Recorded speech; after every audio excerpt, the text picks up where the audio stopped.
though he had an extraordinary passion for Shakespeare.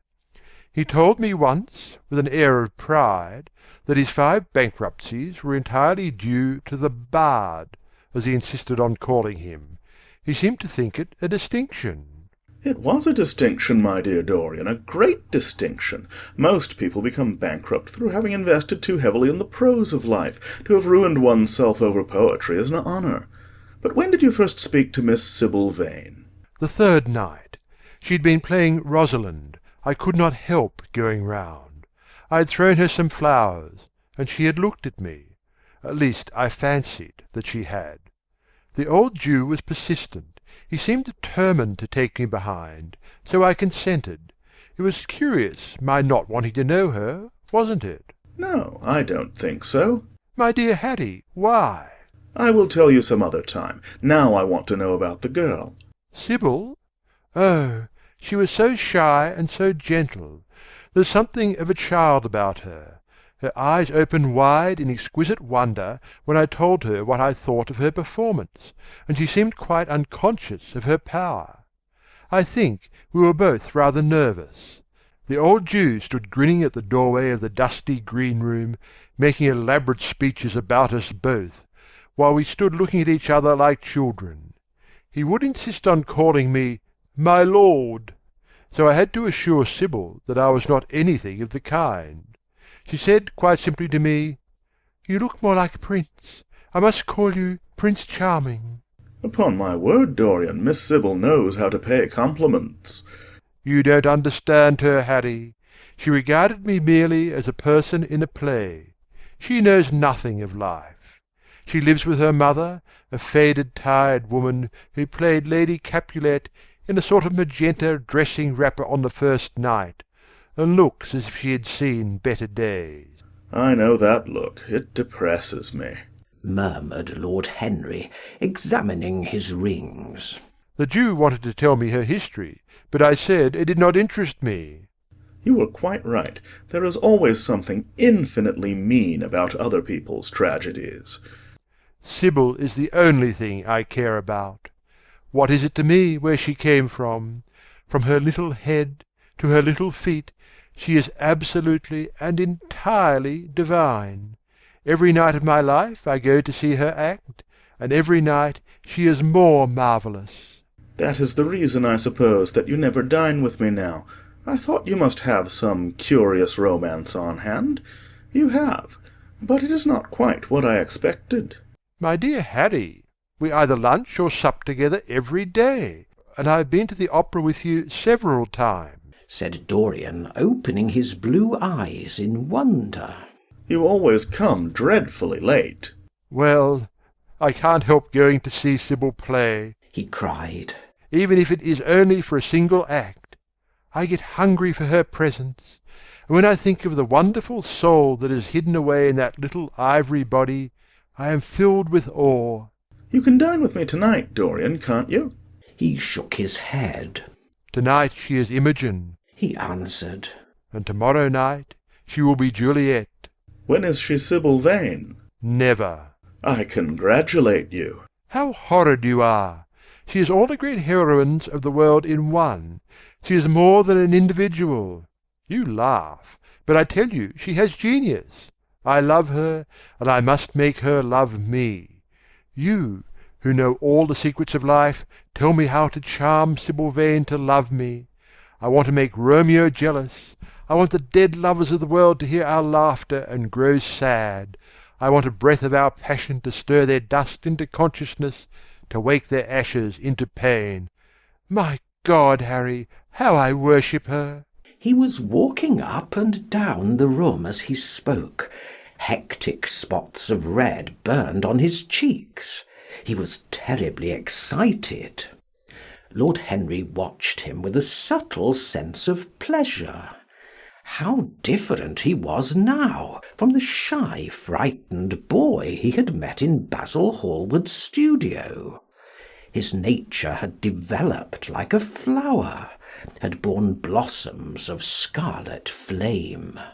Out of its secret hiding-place had crept his soul, and desire had come to meet it on the way. "And what do you propose to do?"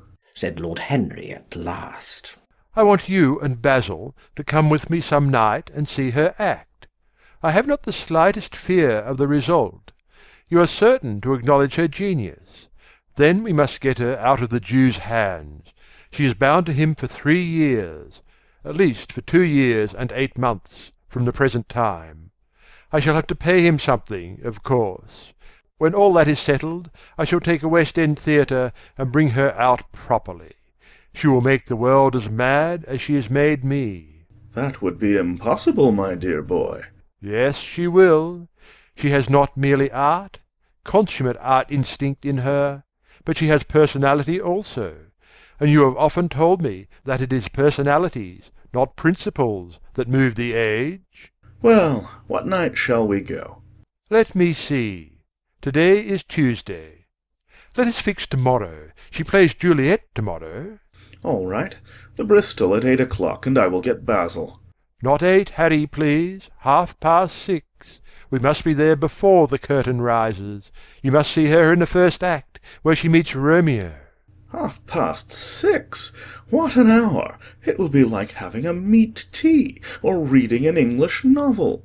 It must be 7. No gentleman dines before 7. Shall you see Basil between this and then, or shall I write to him?"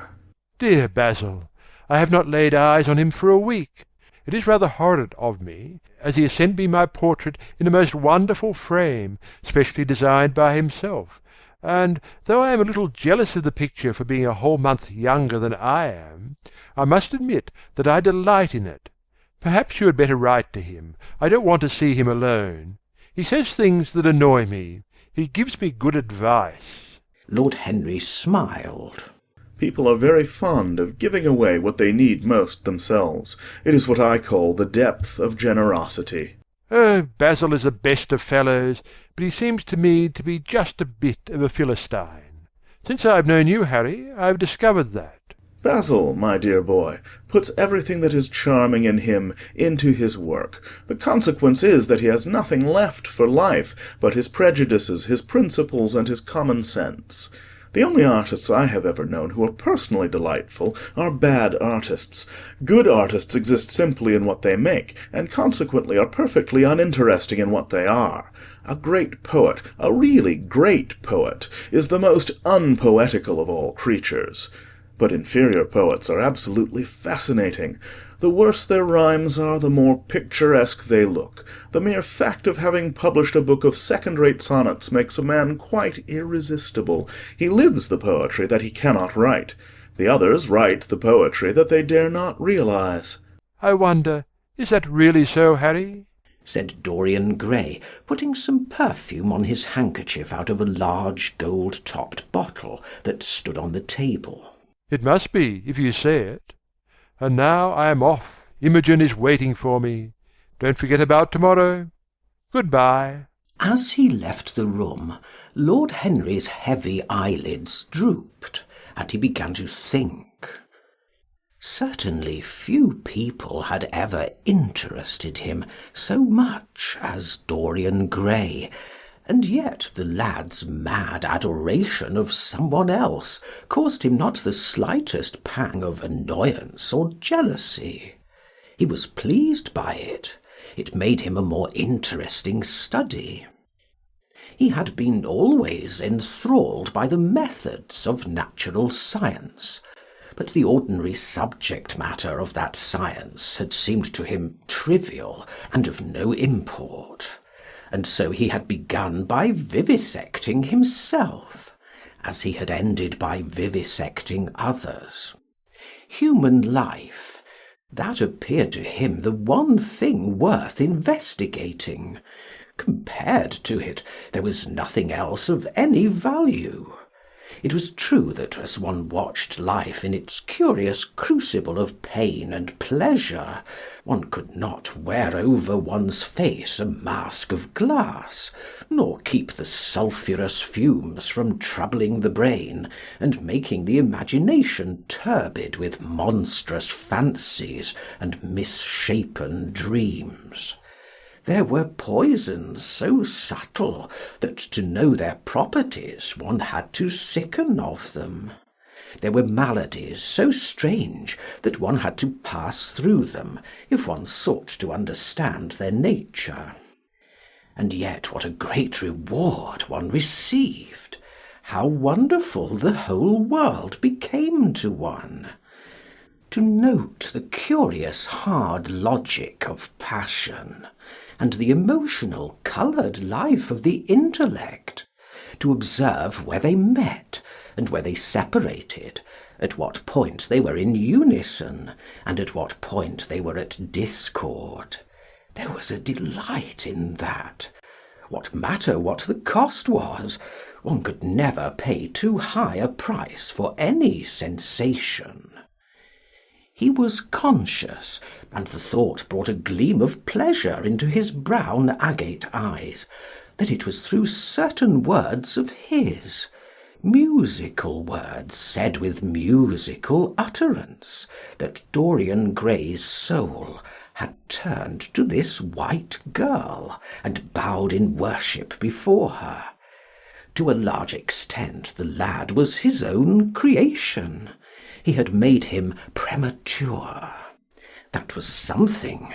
Ordinary people waited till life disclosed to them its secrets, but to the few, to the elect, the mysteries of life were revealed before the veil was drawn away.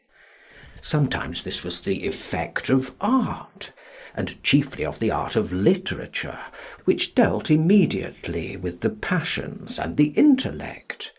But now and then a complex personality took the place and assumed the office of art, was indeed, in its way, a real work of art, life having its elaborate masterpieces, just as poetry has, or sculpture, or painting. Yes, the lad was premature. He was gathering his harvest while it was yet spring. The pulse and passion of youth were in him, but he was becoming self-conscious. It was delightful to watch him, with his beautiful face and his beautiful soul. He was a thing to wonder at. It was no matter how it all ended, or was destined to end. He was like one of those gracious figures in a pageant or a play, whose joys seem to be remote from one, but whose sorrows stir one's sense of beauty, and whose wounds are like red roses. Soul and body, body and soul, how mysterious they were! There was animalism in the soul, and the body had its moments of spirituality. The senses could refine, and the intellect could degrade. Who could say where the fleshly impulse ceased, or the psychical impulse began? How shallow were the arbitrary definitions of ordinary psychologists!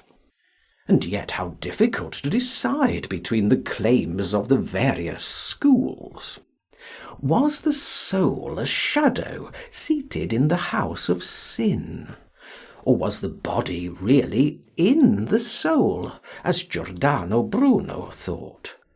The separation of spirit from matter was a mystery, and the union of spirit with matter was a mystery also. He began to wonder whether we could ever make psychology so absolute a science that each little spring of life would be revealed to us. As it was, we always misunderstood ourselves, and rarely understood others. Experience was of no ethical value. It was merely the name men gave to their mistakes. Moralists had, as a rule, regarded it as a mode of warning, had claimed for it a certain ethical efficacy in the formation of character, had praised it as something that taught us what to follow and showed us what to avoid. But there was no motive power in experience. It was as little of an active cause as conscience itself. All that it really demonstrated was that our future would be the same as our past, and that the sin we had done once, and with loathing, we would do many times, and with joy. It was clear to him that the experimental method was the only method by which one could arrive at any scientific analysis of the passions. And certainly Dorian Gray was a subject made to his hand, and seemed to promise rich and fruitful results. His sudden mad love for Sibyl Vane was a psychological phenomenon of no small interest. There was no doubt that curiosity had much to do with it, curiosity and the desire for new experiences. Yet it was not a simple, but rather a very complex passion. What there was in it of the purely sensuous instinct of boyhood had been transformed by the workings of the imagination, changed into something that seemed to the lad himself to be remote from sense, and was for that very reason all the more dangerous. It was the passions about whose origin we deceived ourselves that tyrannized most strongly over us. Our weakest motives were those of whose nature we were conscious.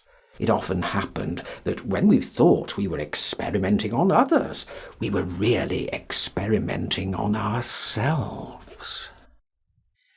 While Lord Henry sat dreaming on these things, a knock came to the door, and his valet entered, and reminded him that it was time to dress for dinner. He got up and looked out into the street. The sunset had smitten into scarlet gold the upper windows of the houses opposite. The panes glowed like plates of heated metal. The sky above was like a faded rose. He thought of his friend's young, fiery-coloured life, and wondered how it was all going to end. When he arrived home, about 12:30, he saw a telegram lying on the hall table. He opened it and found it was from Dorian Gray. It was to tell him that he was engaged to be married to Sibyl Vane. End of chapter 4.